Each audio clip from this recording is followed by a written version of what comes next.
president, vice president, a number of different individuals saying that the streets have never been safer. But there was a murder last night. You know, I have to give the president kudos for everything he's doing. Are we going to make it perfectly safe? You know, God, I hope we can. No, I'm a judge. I'm not a justice. I'll never be a justice.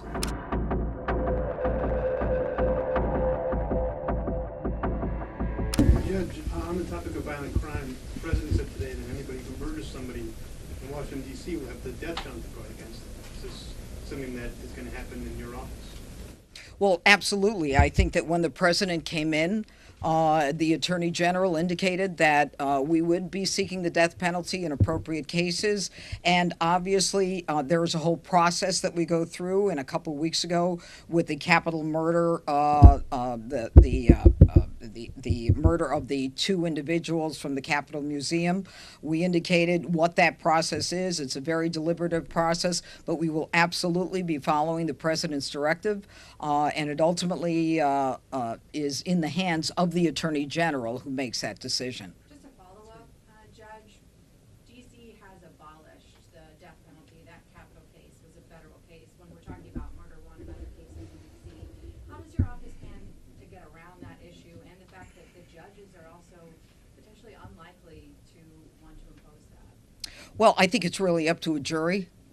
As opposed to the judges. And I think that what the public is seeing is that Washington has been far too violent, one of the most violent cities, unfortunately, in the country.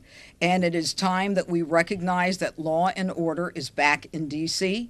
and that we will use all legal sanctions and sentences as called for by law. Your office has had trouble in the last couple of weeks with an alleged assault case, having the grand jury refuse to indict on the charges. Does that give you any sense of how juries in this city are going to deal with the crackdown that you're doing? And also in reference to the president's announcement on death penalty, DC hasn't had a death penalty trial, I think, since 2003, and the jury rejected it. So how do you plan to deal with that aspect of your crackdown? Well, first of all, to answer your last question, we're going to follow the law, the deliberative process, present the evidence, recognize that the law does permit us to do this. Whether D.C. is inclined to do it or not, it's not a political issue. This is an issue that is, sanctioned by the law and gives us the power to do that. If not us, then who?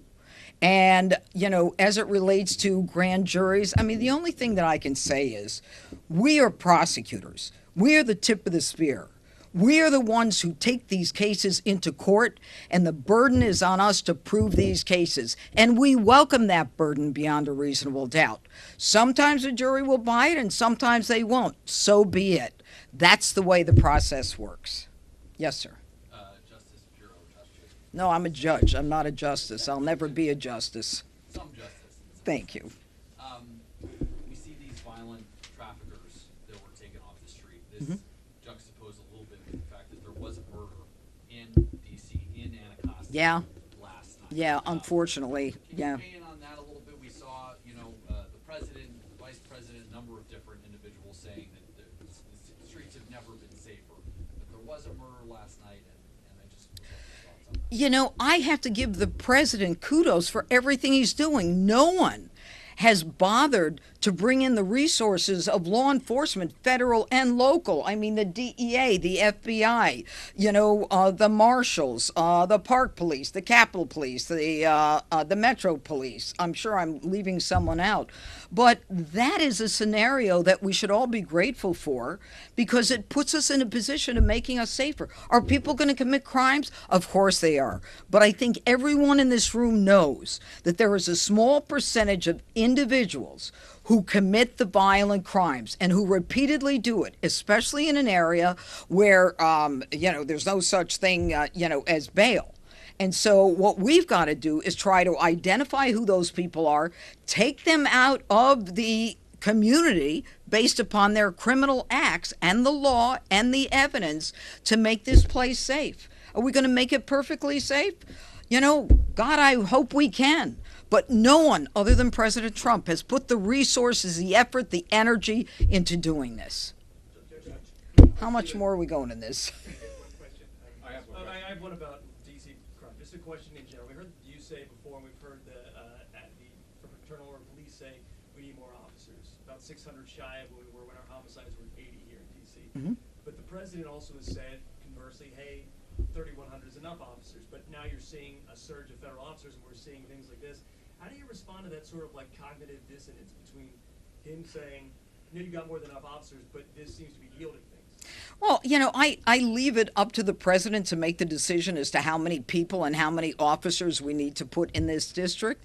I mean, what we're trying to do is, it's almost like, it's, I don't want to use the word, so I'm not going to use it, but we are a microcosm of the country. And if this is what it takes to clean up crime, and I was devastated this morning when I found out there was a homicide last night, because we were counting every day, no homicide. Are people going to be evil? You're damn right they're going to be evil. Are they going to continue to commit crime? Absolutely. But we're not in every house. We're not in every, in every store. But we're going to do the best thing that we can do, and the president is doing just that and providing resources. What the upshot and what the final analysis is up to the president. Oh, these are the ones I hate. But, there's been a lot of announcement of arrests and a lot of numbers coming both out of the White House and the about numbers Yeah. of arrests. And then also numbers of people who were found to be illegal, right? In this case, in one of these guys here. When somebody is found in the district, part of this, who's here illegally but has committed some sort of crime. Yeah, I know the question. Are they automatically It depends. turned over to immigration authorities? It depends. I don't know if you would answer that differently. Sometimes we will go forward with the case, and other times they'll be deported immediately. It depends on the severity of the case. It depends on the situation. Right now, this guy who legally entered and is part of a huge drug trafficking conspiracy, as you can see from this, I imagine he's going to be deported.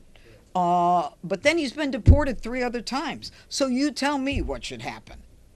Should he be deported or should he be put in jail? I'm not paid enough to make this. You know what? I'll leave it at that. Okay, everybody. Question for the acting deputy director, if you have a moment. Come on, Phil, you take it. Well, the first question is for you, Judge, about Why? body cams. There's a recent call for the National Guard to wear body cams. Do you think, given the fact that MPD wears them, your office relies on body cam footage in cases sometimes it's critical? Do you think the National Guard's members who are here should be having to wear body cam footage given their de facto law enforcement role? Well, I don't know what the arguments are, pro and con on that. I really haven't been involved. But I think the more transparency there is in criminal cases, the better off we all are. Do you want to answer that? No, huh? I had a separate question for you, sir. The Washington field office is also putting officers out on the street right now, given the surge. Were the same officers who were investigating this case throughout the past year, and especially in the last 3 weeks, some of the ones who were also on the street working literally 24/7?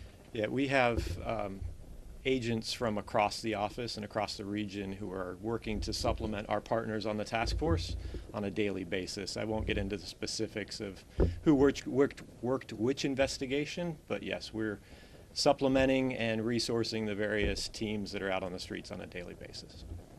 Judge, with that question, No, I we're think all we're out done. of time. Okay. Thank you. You want to take a picture of the guns? Thank you, everybody. Have good. What'd you say? The jails, they might, People being sent to are Maryland. they going to be sent to Maryland, or if they become overcrowded? The last thing I'm worried about is an overcrowded jail, okay? The thing I'm worried about is the people in D.C. who feel like they're in jail because the criminals are running around and they don't have a choice to walk the streets or come out of their apartments. Thank you.